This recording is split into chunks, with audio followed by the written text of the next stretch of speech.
to build such a mini black hole, you'd probably need crystals, because crystals appropriately cut and appropriately resonated would be the perfect material to make that link, since crystals molecules, first of all, crystals are 70% water, and then the crystal molecules are actually tetrahedral.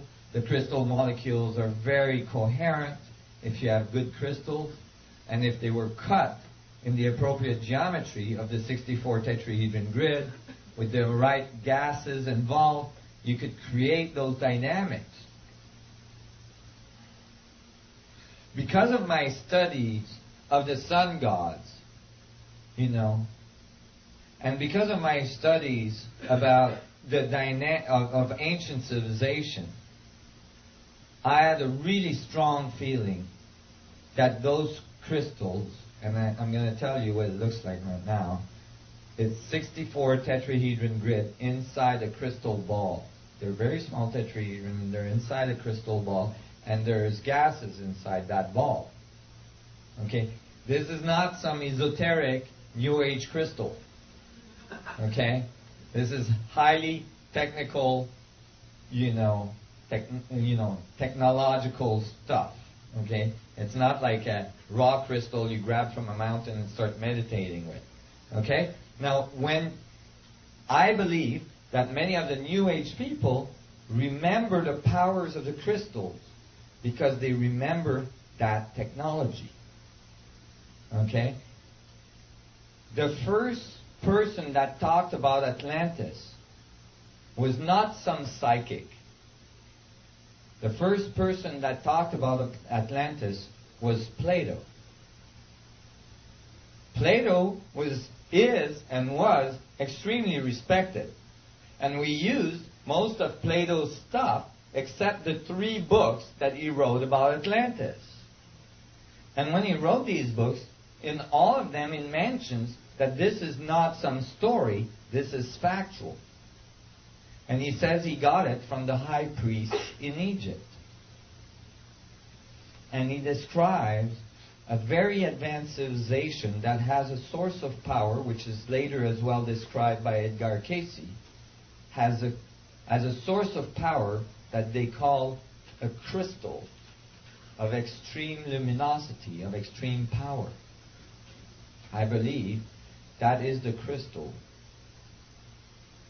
that can be built, the crystal of Atlantis, to create a link to the geometry of space. Do you guys all follow this? I was starting to read the Bible, and I was finding these plates of the description of God, and with it came words like the throne of God was the crystal seat, da da da da da. Many references to crystal. Ezekiel in the Bible, the story of Ezekiel. Enoch, which is not a book of the Bible. The book of Enoch was found in Ethiopia. Was never re-edited. It's translated directly from the original text. In both these accounts, they describe some kind of ship that shows up in a big cloud. And then they say a door opened and God called me onto his boat. And then inside it describes it describes the throne of God as crystals with rainbows all around it. You see? I think he was describing the power, the drive of that ship. So I was really intrigued. So I started to read the Bible, and as I read the Bible, I realized something. I realized something I had never noticed before. That is, that most of the Bible is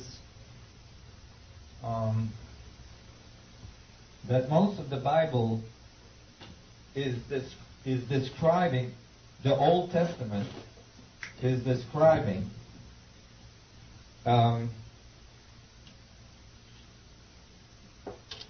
going to have to read, and I can't hold this while I'm reading.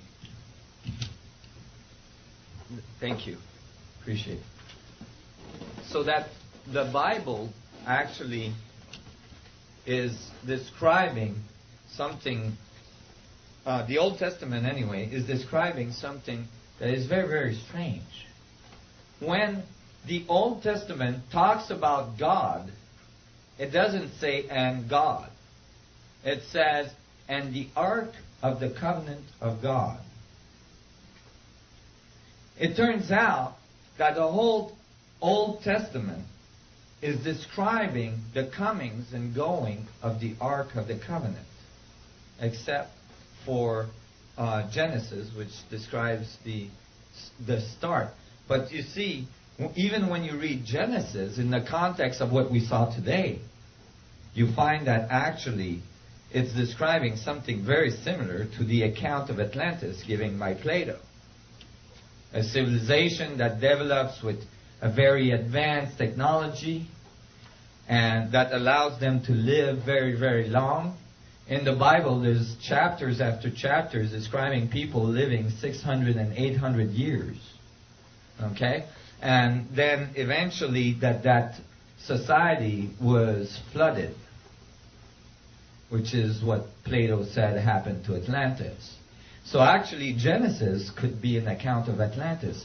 I thought that was interesting. And so I started to study it more and more.